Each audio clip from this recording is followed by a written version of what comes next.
Okay, I'll just, in the next 1 minute, I'll just try to still wait for some others to join. So I'll quickly air out what we have on ground. Believe me, our main speaker is on ground. Okay. Okay.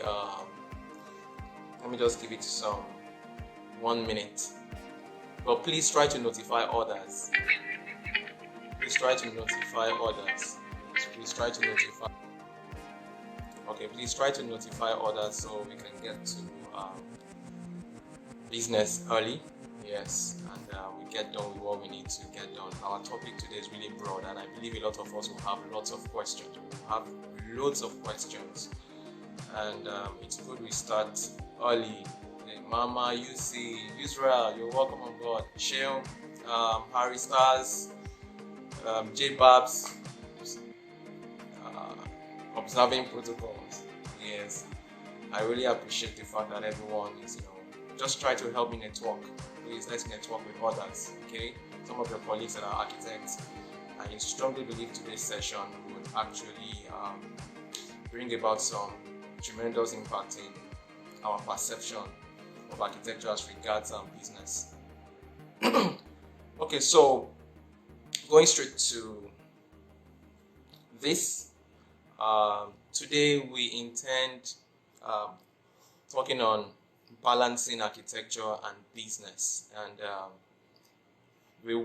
I'll just quickly talk about the flow, so it's a very broad topic. So myself and my team members, we've been able to see how well we can streamline things such that we don't blow things out of proportion or we don't waste time. So the basic ones that we might be needing at this particular phase and this point in time are the things that we'll be dwelling about.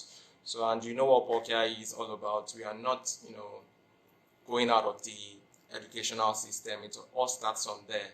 So we'll be looking at how to have a business or an entrepreneurial mindset as a young student who is just new in the studying of architecture, and how well you can gain mastery over time. The way we pictured this as a team, Pulcher, is it's a learning curve, and we are not saying that there's a particular point you get to that you've got into it, but a learning curve. It's good you start early. If you start early, there is this high tendency that you get to understand some things early enough as regards sealing deals, understanding how well to negotiate, because now a lot of us as architects, some of us are always at the mercies of our clients. We shouldn't be, and there are times that we have this low self-esteem of ourselves. So these are some things that we'll be talking about. Negotiating power, you understand, and will be the guest speaker that we'll be bringing on board will not just read books and come and bamboozle us here with some things that are not practical or things that are not practicable. You understand? These are things that the questions will be thrown at them. They will be hearing their opinion based on their own personal experiences, and I think this will be something that we can relate with. And also, guys, I believe we'll be having questions too. So while the session is ongoing, please let our questions roll in. Let our questions roll in. Then some things too we'll be talking about: being able to pull your way through business deals. That is very, very important. Being able to pull your way through business deals, it's very important. Power to convince your clients. You understand? It's very, very important. You know how well to convince your client for the job. It's one thing to be able to convince, and after convincing, then you need the power to negotiate. It's very good you have these two going hand in hand. Being able to convince helps you get the job, and being able to negotiate also doesn't make you run at loss on the long run. So these are some things that will be. Then also, yes, remaining financially stable as an architect, and acquiring some other skills that are not far from architecture. remaining financially stable. I believe everybody here, it's very, very good that as an architect, you have a benchmark. Okay, it's not like you derail. Okay, after the first job, you wait another year. How can you set up some things? How can you remain relevant? You understand? For example, now Chronos Studios, we initially started with visualization. Now you hear print my drawings, you hear Chronos stores. These are some strategies that we can just look at from all these firms and organizations that practice architecture that we can adopt to. So these are some things that will be discussed. So our guest speaker, if you are on board, you can quickly send a request so we can get to work. All right, I'm waiting for his request.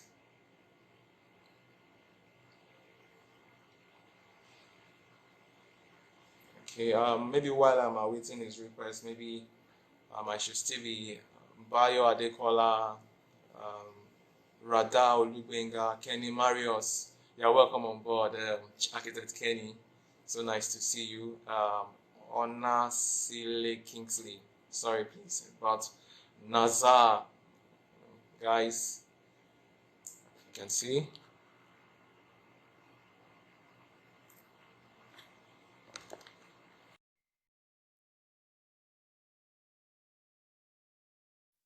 Waiting for our guest. Hey, Architect Leonard. Boss. See, no, that's not. Understand? How have you been, man? You should give honor to whom honor is due. So, yes, this is my boss. I am your boy. You can say boy. I will say boy. Yeah. Okay, anyway, Man. it's really nice to have you on board and to, draw from your own wealth of experience and knowledge as regards this topic, which has to do with balancing architecture and business. So we'll do a brief run through Leonard's profile. His name is full is Art Egbeyon Leonard. Please pardon me, I'm not from that part. We try. Leonard Osaro, and briefly, he grew up with a contractor father, spent most of his break from junior to secondary till he finished masters to working on site. So this is someone that has always been exposed to site and construction work from an early stage, and he backed B.Tech and M.Tech from the Federal University of Technology. Presbyterians in the house, great. All right. Yes, if you've heard about this amazing company that is pulling weight now, if you've heard about Render Like Pro, this person, this personality that we have here is is the co-founder, and this are the brain behind this amazing work. You understand, this amazing vision, and also if you've heard about Steel Design, yes, these are the visionaries of Steel Design. Okay, from there, his forte is construction detailing, construction management, architectural marketing, as well as business development. So we got the right fish, we got the right person. And as regards construction work, I only cannot just flip my screen, but you guys should, check their website, www.steeldesigns.com. You will see a lot of amazing jobs that these guys have done. And one thing that I would say is it's not like one is trying to bamboozle or trying to brainwash. They have a touch of excellence. Okay, there is no way you will see any job from Steel Designs or Render Like a Pro. You just keep those in your heart. It's just something that it's normal to them. So excellence is one thing that this set of guys their team don't joke with. All right, Mr. Leonard. Okay, you have you on board. Yeah. So going straight to today's question. I've been able to mark the flow line, so I don't know if you were on board while I was, talking about the flow. Yeah. I could hear you when you were outlining them.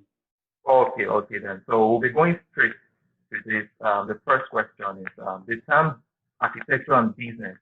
what does it really entail? What does it look into? And what's its general scope? Okay. You can hear me clearly. I hope. Very well, very well. Good, good. Yeah, architecture generally, as we were taught in school, we're taught how to create beautiful spaces, art and science, and all of that and all of that.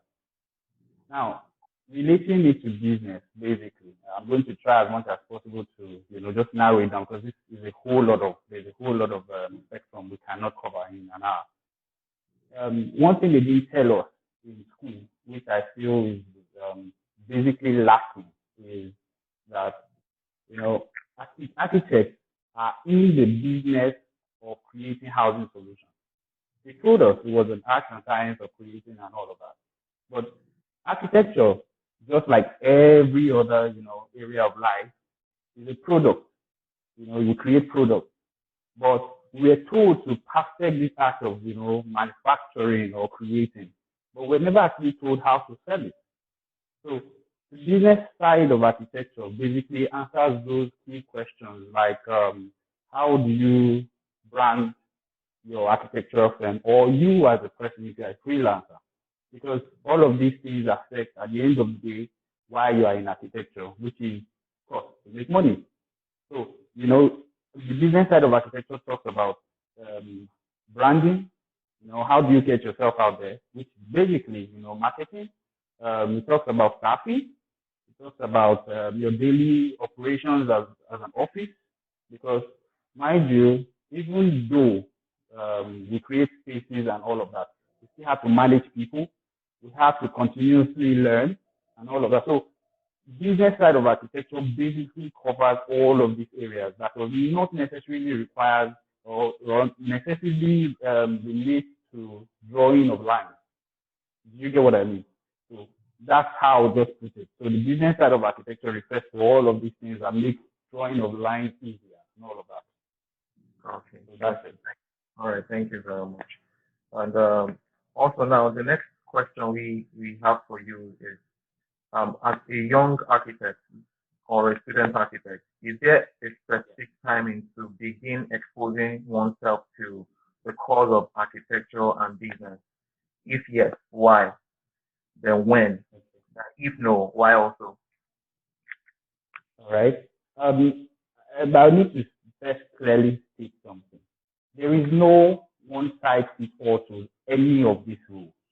Now, basically, everything I'm going to be talking about or everything I'm going to be dropping is based on what I have found works for me and a couple of architects that I know, because we are also learning every day. You have to take, business courses and all of that.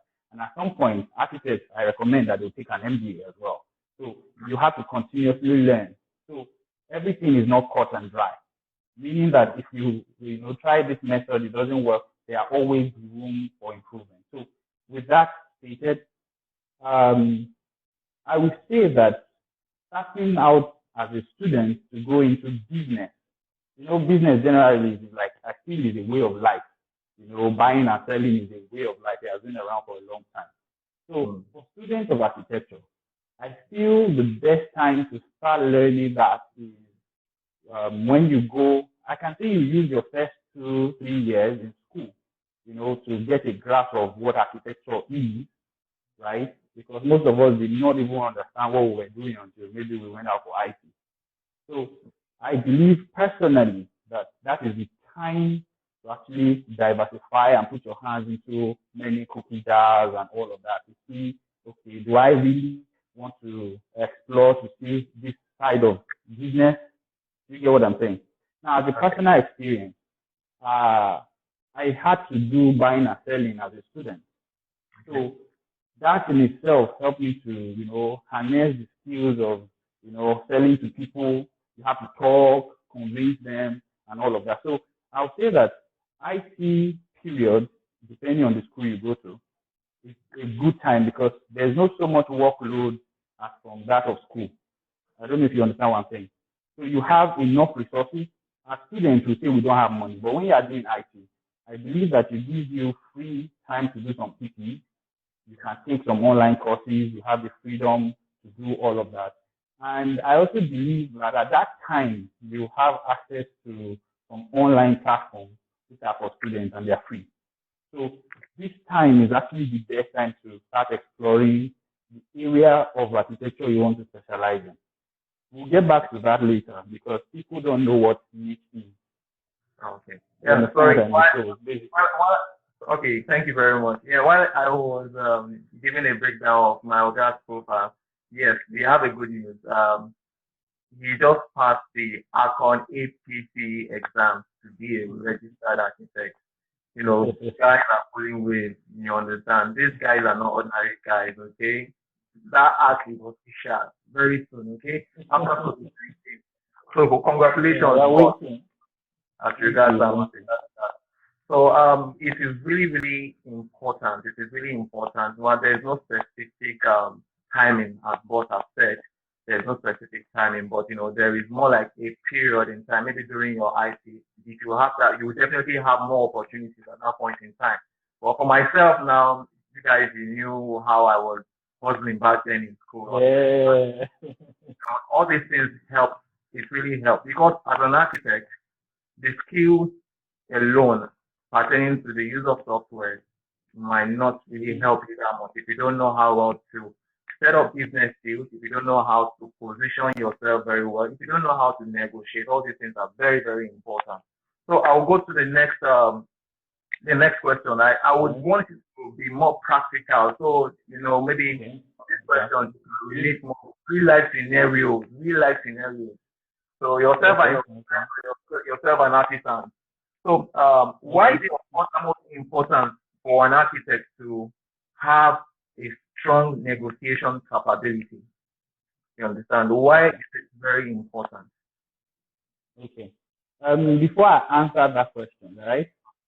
Negotiating basically involves certain skills, right? Which I must give it to you, not every trained architect has it.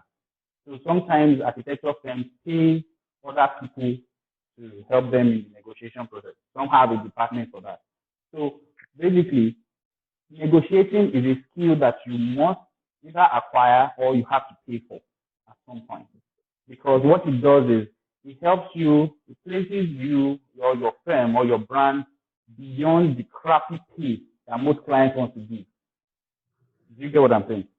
Now, if you have good negotiating skills, so to say, it might be what does differentiate you between Mr. A and Architect A and Architect B on the same project. But somebody is willing to pay you more because of what you are bringing to the table. And I'll break it further. Negotiating, before you can even go to a table to negotiate, there are some things you have to have. For example, branding. Architects don't really understand that branding is key. It is like the shirt I'm wearing. It is the face they see, the name on the wall.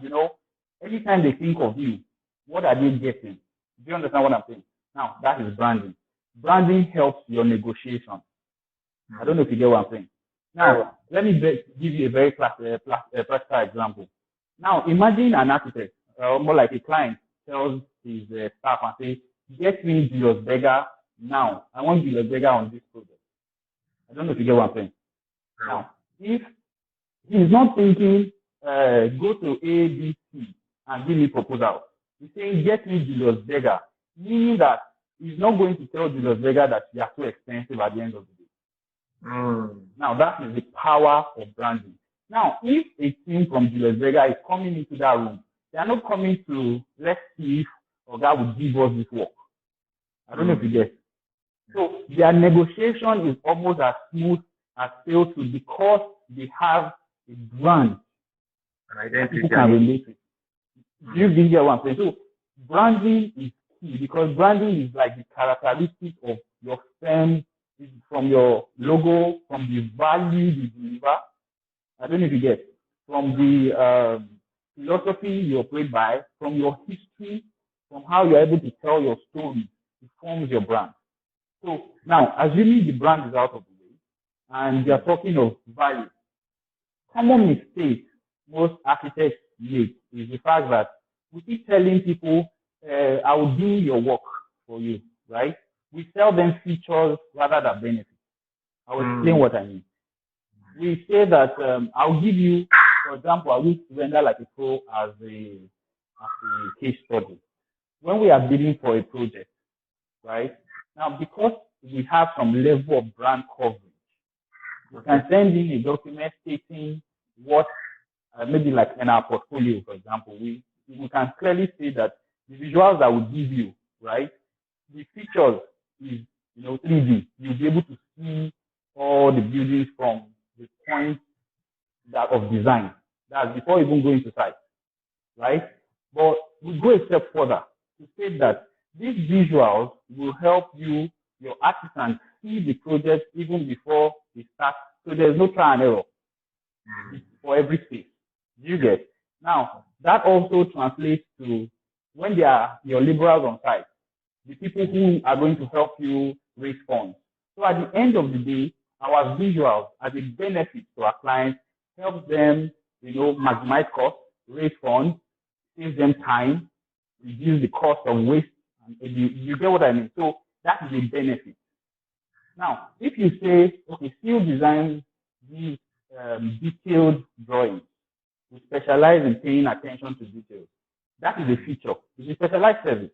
But at the same time, you go ahead to say that because you pay attention to details, your contractors do not have to get lost on site. Thereby, you save cost, you save time, and you save a lot of manpower. So architects always sell features rather than the benefit of those features. I don't know if I'm making sense. And now this leads us all back to negotiation. Now, if your client sees that, okay, you have value, they recognize your brand as trustworthy, your negotiations are easier. It doesn't mean that your clients will not always go away. Mind you, because we live in a country where some clients, they know the value of what you want, of what they want. They are aware of your brand, but at the same time, they still want to, do backyard runs, let me use that word. So this leads me to the next point of call. The skill to have for negotiation is you have to value your own product. Because the difference between somebody who is willing to do a 3D for just anybody for 10,000 and us that are willing to, collect millions for the same 3D is that we know the value of our work. And if you do not place value on your work, the client cannot see. I don't know if you get what I'm saying. Very well. So that is another point that helps the skill that the architect needs to have value for your work. It's very important. People oftentimes overlook this, and it leads me to the next point as well, where you not only have value for your work. Can you hear me? Very well. Hello, I can hear you. You not only have value for what you do, you have to be able to either defend it or ability to risk it or lose it.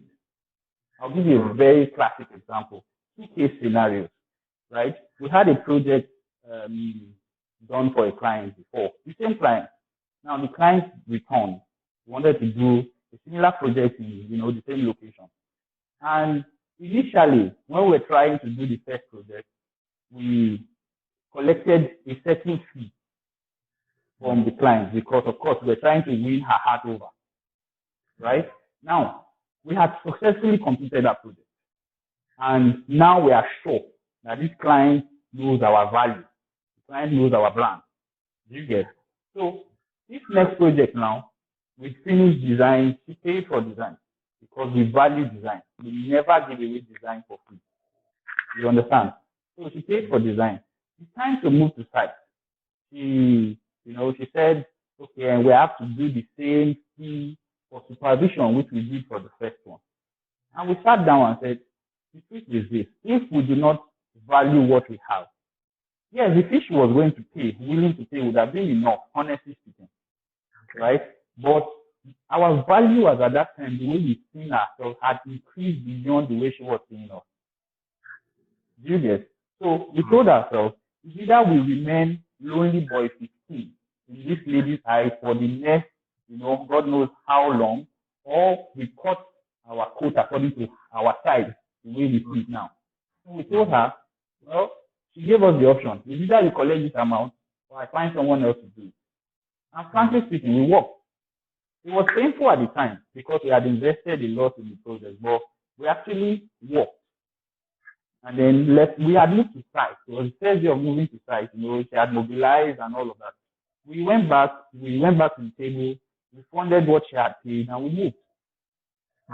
Today, we are still in business with this same person, but I believe the value has increased because she sees that we are not always negotiating from a point of desperation. That brings me to the next point. Do you get what I'm saying? Now, I don't know if I'm digressing. No, you're not. It's all making sense. Okay. Branding, value, you understand? I'm picking things down here. Okay.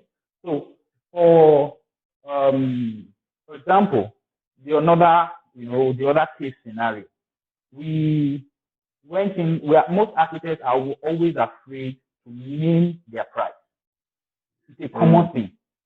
Now, if I have not seen 100 million before, it's going to be hard for me to quote 100 million for a project. Let's not deceive ourselves.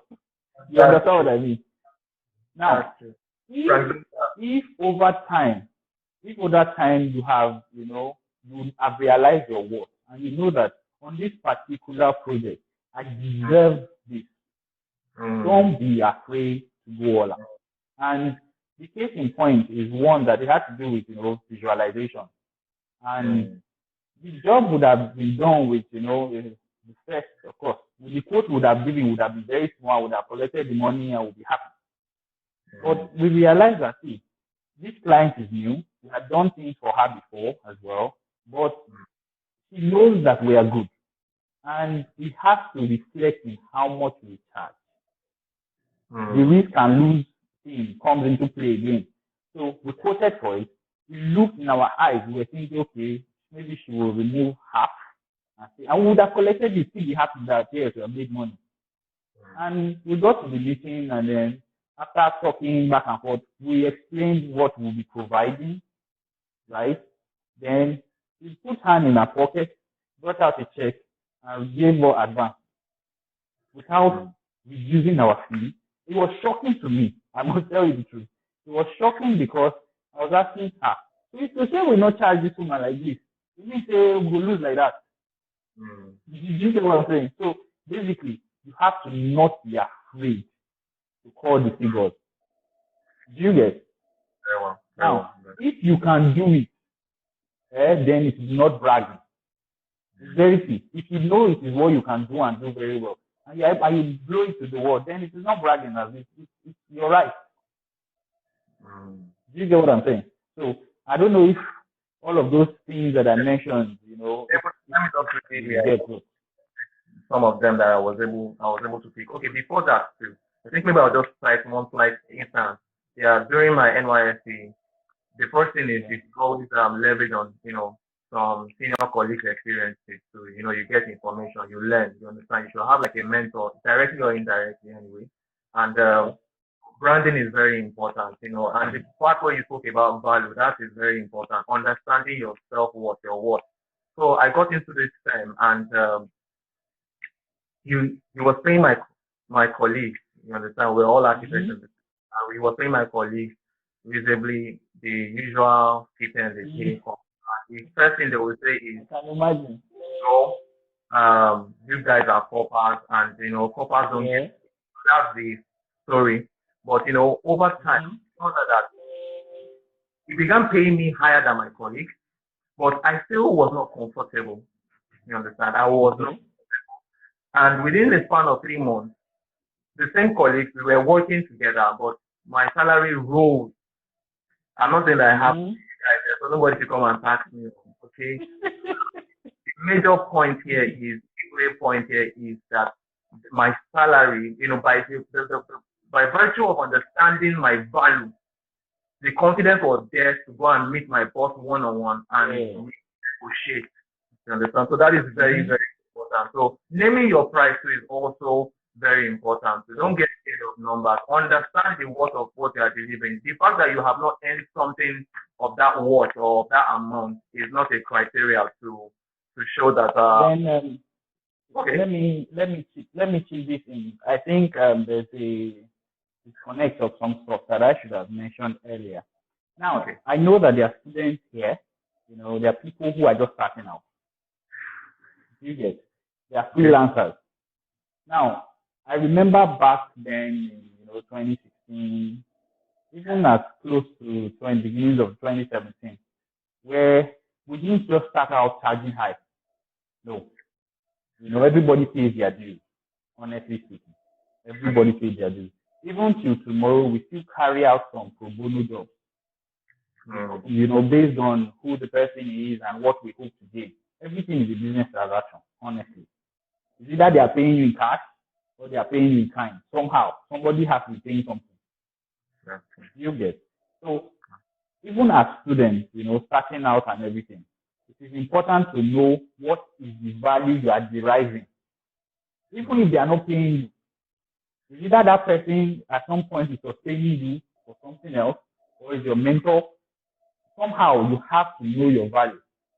That's what I meant to say. So that people won't say, you guys are up there. We are not. We are like we are out there. Oh, everybody this street. You know what I mean?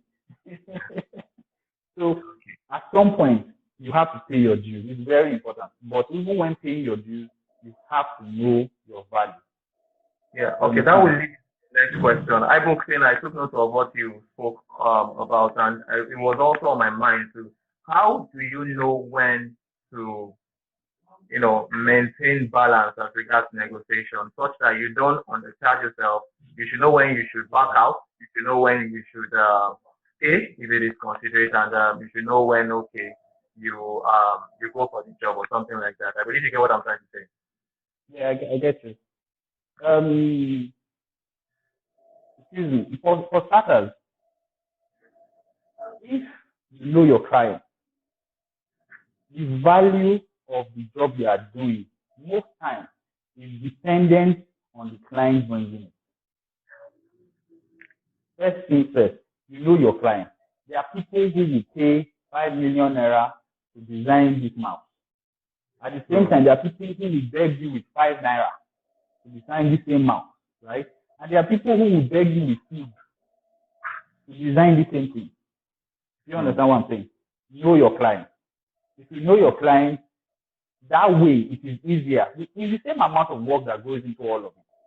So at the end of the day, it's how you feel. You get what I'm saying? It is how you feel about what you are being paid that matters. If you are collecting 5 naira and you know that 5 naira will do a good job, do not give any less. Once you have agreed, do not give any less. Do you get what I mean? So at every point in time, that value that I talked of, if you are collecting 5 naira, and if you do the work, go all out and do the work to the best you know how to. Do you understand? So if your client is the type that can pay 5 naira, you will know your client. It's key. Very key. Yeah. Okay, so if you realize that this same client don't blue, bro, push for a higher fee. Know your client is also important. You understand him. And Agustin has one fantastic point here. Sorry if I don't see other points. Find a middle ground while starting out. Don't charge too high while starting out. When you have created visibility for your brand, start charging what you truly deserve. And I think that's a very key. Very, very key. Okay. Now, this takes me to the other angle of what we'll be talking about today. Now, why is it important as an architect to leverage on some other skill sets in this profession? Say, for startups, what are the methods or ways for earning passive income to help keep your firm going through linear times, like times that are tough, you understand, tough times like this? So why is it important as an architect? Yes. All right. So the skills to have to keep on through. When you started the program, right? you made mention of something, something profound. You were talking about how architects are into other things, right? Now, following up on that, I will take you back to the earlier definition I give about how architects are solutions. We are in the business of providing housing solutions. We were never told that in school. Now, if you are providing housing solutions, if you look at it in the business sense, it's not just talking about drawing lines or doing 3D. You go from fabrication, you get what I'm saying, furniture making, specifications, you get all of what I'm saying. So if you look at the house as a machine for living, which can be fabricated, you get, it means that there are so many branches that you can dwell in that does not necessarily have to be lines and 3D. So that's on one side. That is for people who have the funds to start. For example, you look at Yoshino, right? She's not just into buildings and all. She does furniture. And this, because she's an architect, that same skill is, and the attention to details, it makes the furniture unique. You look at Print My Drawing, you look at Chrono Stores, and so many other people making things happen that just not necessarily just mean architecture and design as the way we know it. Because one thing we know, for example, let me give you another example now. You look at people who produce roofs, the nail fabrication guys, toilet seat tiles, human beings do this thing. You get what I mean? And you as the architect, having in mind the design you have made, if you go into production of this thing, do you think you'll do it better based on the information you are? Do you get what I mean? Now, that's on one side. Then, in recent times, architects have become branding experts.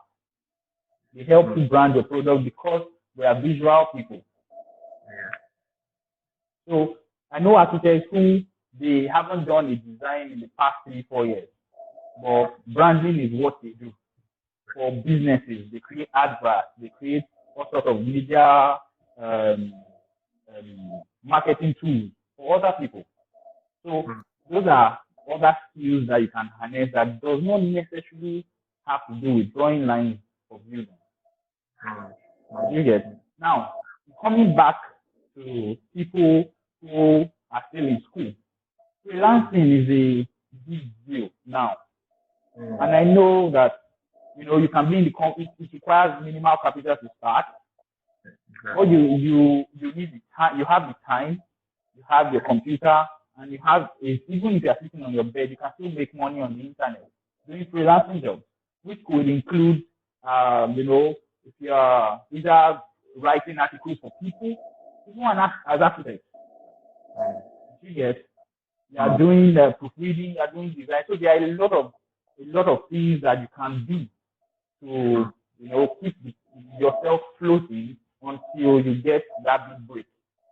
Because you are in architecture, there was this thing that Professor Fadairo said when I was I think it was in 100 or 200 level. He said, you are in architecture. It's like you are digging a well, right? Some people dig well 3 feet and they meet water. Some people dig well 150 feet before they meet water. It varies for everybody.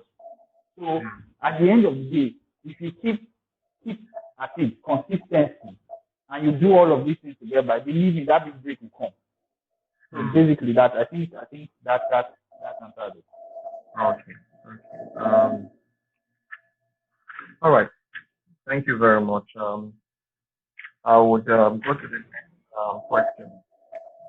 In an industry that values high speed, I know this is not all that too far from something you've been saying anyway, but I'll just reiterate and reemphasize as regards the question in view here. In an industry that values high speed and low cost over design quality, now we know our clients will pressure you.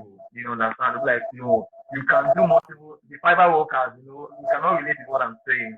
But the review you will do at the end of the day, you find yourself not having any profit at all. You understand? Maybe the money you earn is so how do you come up with a meaningful compromise such that you don't run at loss? I think this is still like the same again. Take the question again. In an industry that values high speed and low cost over design quality, how do you come up with a meaningful compromise such that you don't run at loss? Okay, all right, good. It depends on you as let's say as the architect now, for example.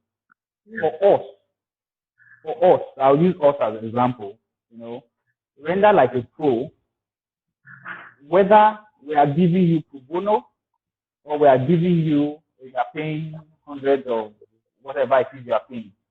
The time is essential for us because it takes time to produce quality. That's true. There's no cheat code to it. If you are producing, except you want to just replicate what you have done before, which substantially reduces quality that you do. Time is equivalent to quality. You cannot cheat it. But in order not to make a compromise, of course, you must know that there are some client jobs you can take that will not be in your portfolio if you like. I don't know if you get what I'm saying, but I will keep the bills, running and all of that. Yes, we still do jam work. We have done projects for, 1 week. Usually, our visualization would take nothing less than 3 weeks. Even if it's one image you are producing, or 2, or 3, or 4. But the more images you are producing, the more time we give you. So we've had time that before we got here, right, it was difficult to explain to a client why he should wait. So we lost, of course, a couple of leads. We lost plenty. But there was something Azan told me. He said, if you continue doing what you are doing at the same, value that you attach to it, don't worry, your tribe will find you. You get? Meaning that you train the clients that will come to you that you don't necessarily, they know that whenever they want to do a job, for example, we have this particular client, if they are designing in their office, right, there is a real estate firm, they will already have told us, we have this project, they'll send us a screenshot, please quote for it, so that by the time we are ready for the visuals, you already have, you already have us in your schedule. Do you understand? So, but that is as you are growing and you recognize your value. But before you get there, of course, you have to pay your dues. Why I'm emphasizing on it is you need to know that there's a clear difference between people who want to use you and who want your progress. Do you understand? So you need to consciously, it's a conscious effort. That's why I said it depends on you. It's a conscious effort to want to grow. Do you get what I mean? So there are some jobs that you will still take. Sorry, please hold on. There are some jobs that you will still take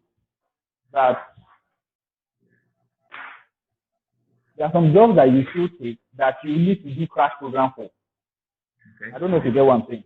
So there's no one size fits all to all of this. It depends on how, and again, like I said, it's about feeling.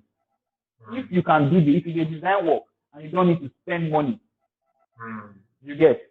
Can you do the work happily, expecting value in future? Do you understand what I'm saying? It depends. It depends on you. But you need to learn to balance. You need to learn to say no. When it basically you say no. That's true. Yes. So guys, these things are really very important. See, or else you find out that you're just working and you're working for nothing, and the clients that will come, they will use you, and once they use you, they end up dumping you. Or you need to know when to say no. You need to know when to strike a partner. You need to know when to bring about a simple compromise.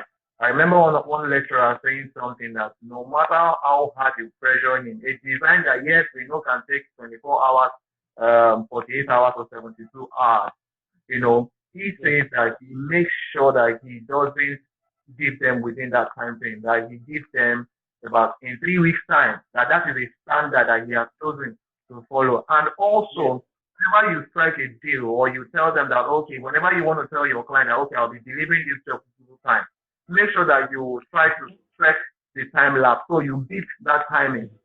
So because if you are able to Exactly. beat that timing, there's a way you earn your trust. You understand? So don't just go and put yourself in the right corner, and at the end of the day, you just end up packed out and you are all stressed up.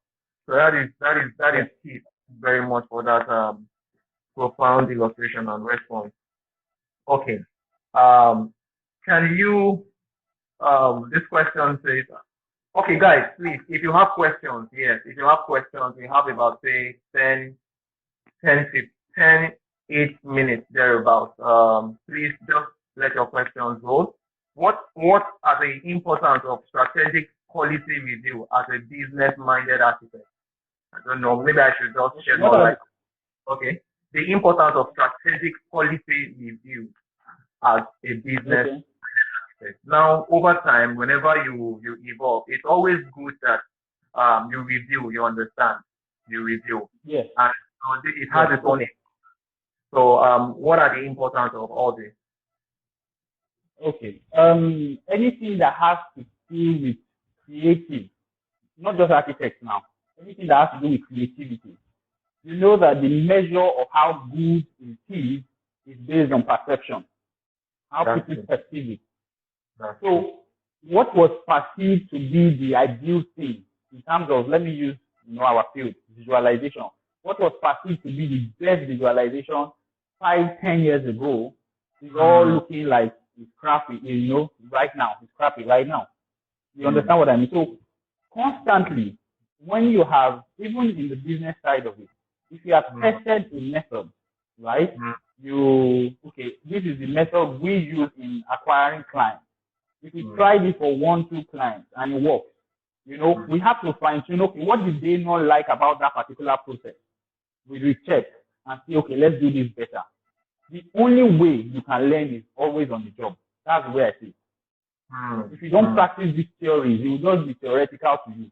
It is only when you constantly practice, you know, okay, this is what I've done. But let me give you an example, right? Now, before 2017, we used to, do designs and all of that. And I know there are so many people on this table. So let me just quickly break it. People will say, just do design for me. Now, I've not seen your work. So how will I know if I will like it? You get it? Since 2017, I can tell you that every client that we get pays 50% upfront before we draw any line. Now, how did we come about that? We realized that if clients pay for something in advance, it helps them appreciate whatever you are giving them. You get what I'm saying? So what we started doing is, if you come to us and say you want a design, we will develop some sort of, with what we have discussed, we develop some sort of a brief document, which we send to you. You have told us this is what I require, this is what I require. Now we develop it in a formal document, taking the kind of facade you want, the kind of materials you want to finish it with, the spacing, and then at the end of it, we state our deliverables. Do you understand? Now, we have not discussed money. Now, we send that to you, you read it, you go through it, and if you have stuff to add, you add, and we'll go back and forth. Then when we have done that, before that, we send you a questionnaire, of course, which will help us get talking. Then after we send the brief document, we then send you an invoice with a schedule of how long it will take. You get what I'm saying? We send you how much it will cost you to do that particular design, and then send you, the schedule stating day 1 to day 4. We are going to be gathering information, day 4 to day 5, like that. So if it's 35 days we want to use on the project, we would have broken it down. So we found out that it was 95% of the clients that we did that for. It does 3 things. 1, if the client is ready, his mind will be at peace because he understands that you understand what he wants. That's 1. 2, it reduces the clients that will not want to pay in the first place. Meaning that you don't waste your time starting at all. Exactly. You understand? Then the third thing is it helps the client gain respect and value for you. So whatever you say kind of holds water. Yeah. You understand? So always, we never use our mouth to tell the client this is how much your project will cost. Never. Because people will always want to spend your money for you. It's a normal thing. You say, you, something that I know yesterday, you want to collect 20 million. Bro, how far are you now? Do you understand? Say, if I give you 20 million, will you collect it? You get.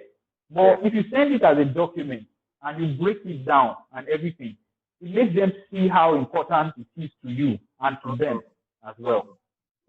So, because we have tested that procedure over time, we have had to fine tune again and again and again and again. So, to see what works for us. Sorry, someone quickly said it now. Can you elaborate on the questionnaire part where you spoke about questionnaire? Oh, okay. For starters, right? If you call us for a job, assuming you are a new client, and you say, okay, I want as little as a gatehouse, or even you are designing a dog house. Do you get what I'm saying? Yeah. So, somebody is asking, is this method done in Nigeria? Yes, this is what we practice. Yeah. So that answers that. So we send you a questionnaire stating the gatehouse you want. Do you want two entrances? Okay. You understand what I mean? What is the space you are giving us to design this particular project? What do you have particular preferences as regards to style? We state it there, is it modern, is it classical, all of that stated. You can also add, it depends on what you feel he wants. So is it how many bedrooms? Does he care for a garden? Does he care for a terrace? What are the particular functions that you want? Does he want a smart home? All of those things is usually what is contained in the questionnaire. So when you send it out, most time when they fill it and bring you back, it makes it easier, to develop your brief because you have not gotten what he wants. And mind you, all of these things are tenable in court because it's a form of communication back and forth. So when architects say you don't have any official signed thing, you have forced them to commit, whether they like it or not. Do you understand what I'm saying? So this is a process we have put in place by ourselves. All right. Thank you. So this time will not really permit a lot, but okay. In the next, guys, I'll just quickly end this session. Okay, to be ending shortly. Once it ends, we have just about if you have extra questions, we'll take about 5 more questions. I have 3 on ground here, so we'll get to ask our guest speaker. Now, the first one, what is the added value master's degree in architecture gives when the real thing about architecture nowadays is about skill and delivery? Okay. I'll just simply, go straight to the point and say that it depends on you. How far do you want to go? You understand? You can have skill and all of the everything, but in a country like Nigeria, I finished school not long ago, right?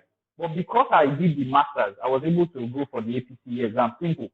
Now, I have, technically, I can be called an architect and not be afraid about it, or I can practice fully without any boundaries. So, apart from the fact that there is a lot of, architecture that is taught during masters that is not covered in the syllabus for undergraduates, it depends on how far you want to go. Basic. Okay. Someone here. Okay. The next question. Taiwo Korede, please hold on. What do I stand to gain with little or no knowledge of construction and going on to resign from my 9 to 5 to chase after design and build? In the case of working too long as an office architect, what do I stand to gain with little or no knowledge of construction and going to resign from my 9 to 5 job to chase after design and build? So what do I stand to gain as going into construction? For starters, I will refer you back to the show that was held on Monday by Shay. And Sharif is a classic example of if I think he basically answered this question. Yeah. How he was, bogged down by work. He was working for, 2 or 3 people, and he was still having his own job and everything. And at a point, he had to just let it go and say, see, I want to start again. And even when he was starting out, if you do not know construction, please find somebody who does and partner with that person. Collaboration. Because you stand to lose a lot if you don't do that. Apart from, you say, somebody said a good name is worth more than silver and gold. Yeah. Right? Now, if you start out on that note that you do not know, don't have experience in that regard of construction, and you want to venture into it, it depends on you. If you feel you are, up to it, 1, 2, partner with people that does. It doesn't hurt to pay somebody who knows these things to front for you. You can tell the person is an architect working for you. As far as you have an in-house agreement saying that this is what you want, I want you to do for me, your client will not know. That's true. So if you don't know, pay the person. So partnership is very important. So I believe Architect Chike, that answers what you're talking about. It's good you know when to back down. We have just about 25 seconds remaining, but just ahead of time that will be restarting shortly. Guys, will be ending now. How have we helped ourselves? I think this is a strong. How have we helped ourselves as architects to get jobs, projects, and even partner in commissions lately? So, from your own view, how have we? Because at times.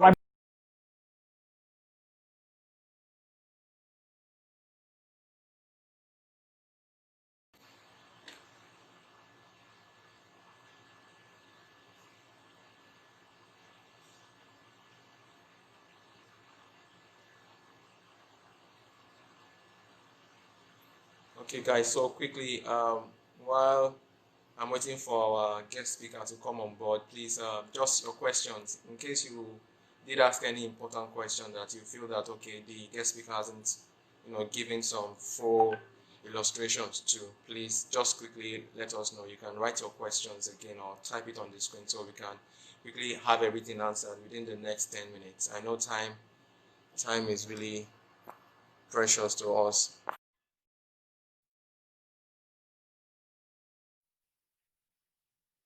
Okay, you're welcome on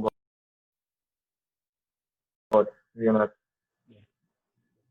Thank you. All right, so okay, you can go on. Guys are welcome. One thing we discovered in 2017 or 2016 precisely was that when we position ourselves as teachers, right? When we teach people, we learn more and we get more leads. Because whoever you are teaching, he sees you as an expert partner with you. Because they believe, can you hear me? Hello? I can hear you now. Yeah, can you hear me? Okay. Because those people that you teach, they always want to partner with you because they believe that for you to have taught that level of knowledge, you have more. Right? So one way we have been able to generate leads constantly and partnership and commission is to teach. So even we are doing that with clients, we are doing that with students, the masters, render like a pro master class. Most of our students end up, because they are all architects, they end up becoming partners. We work on projects together and all of that. And at the same time, because we are also teaching our clients constantly, when those clients bring other clients, we don't have to teach those new ones anymore. We already know how we work. You understand? So teaching is the first thing. And teaching can be done by either you are writing email marketing, you are educating them about the use of a software, like this conference, this platform right now. Basically, any platform you can use to explain and teach people about something they don't know about. It helps you connect and partner. So partnership is always done when you are positioned like an expert. So that's basically how we have been getting leads and all of that. Okay. I also just to add a little to that. Well, please, if you have any question within this short time frame, you can quickly type it. Now, it's very, very essential. I think from the way this person asked this question, he actually is coming from a viewpoint that we are selfish as architects ourselves. You understand? And we really don't like, that's the way Nigeria is. They really want to, keep on getting rich while the poor. They just, whenever you're trying to sprout up a bit, they try to cut you off. So I think the person here asked this question is trying to emphasize the need to, help ourselves as architects rather than fighting each other or unnecessarily. Competition is good, you understand, but, it shouldn't get very good. Yeah. whereby yeah, exactly. So that's the exact word for that. So guys, I'm trying to look through. If you have any questions, this is a very, very broad topic. In case you have any questions and you feel that okay, these guys have not been able to talk. While they are, while they are coming up with their questions, I want to. I think I wrote down something that I feel that I need to emphasize on. Especially for people who are just starting. Okay. There is no latecomer in how far you go, honestly speaking. And people need to know what are the channels of getting clients in. Which one of them about teaching and education is one of the ways. Now you can have clients by referral, meaning that the job you have done before, somebody connects you with another person. Most architects will understand what I mean by referral. Then we have repeat clients, meaning that the clients that you did work for before have come again. Now, the next one is, from your real estate guys, based on the fact that they've seen your work and all of that, and then from your website or social media platform. Yes, architecture in Nigeria will say you cannot advertise. But there's a huge difference between advertisement and marketing.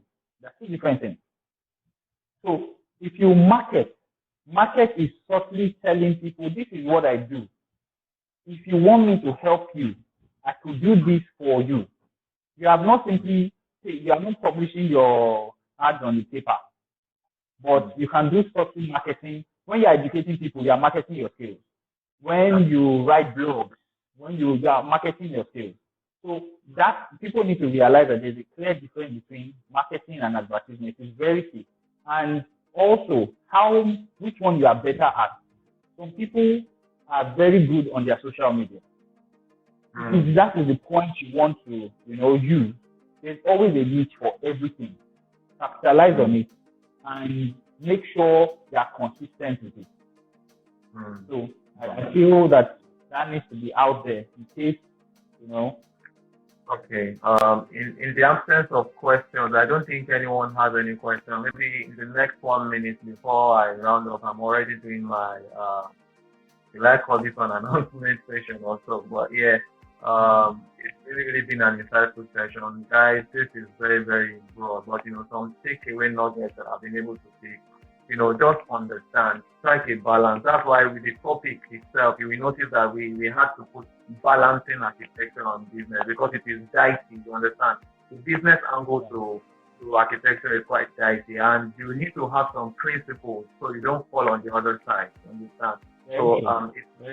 These things are very, very important. So, Architect Leonard, once again, congratulations. It's so, don't worry, we discussed how you went. So it's really an amazing thing.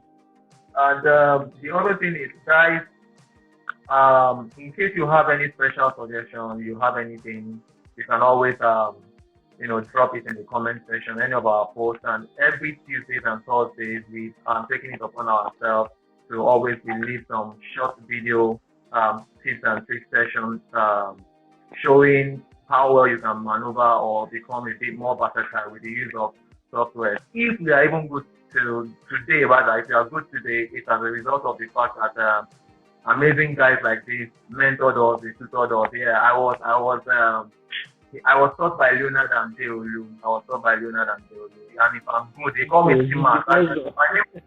My name is Mark Ojola, but a lot of people think that it's as a result of the use of 3DX Max, but no. But at the same time, I tell people that I can use 3DX Max, and thanks to this amazing guy. So we hope to have you some other time. It's really, really been an insightful session having you around. Thank you so much. My guys out there, those outside Nigeria, those in Turkey, I'm citing everybody.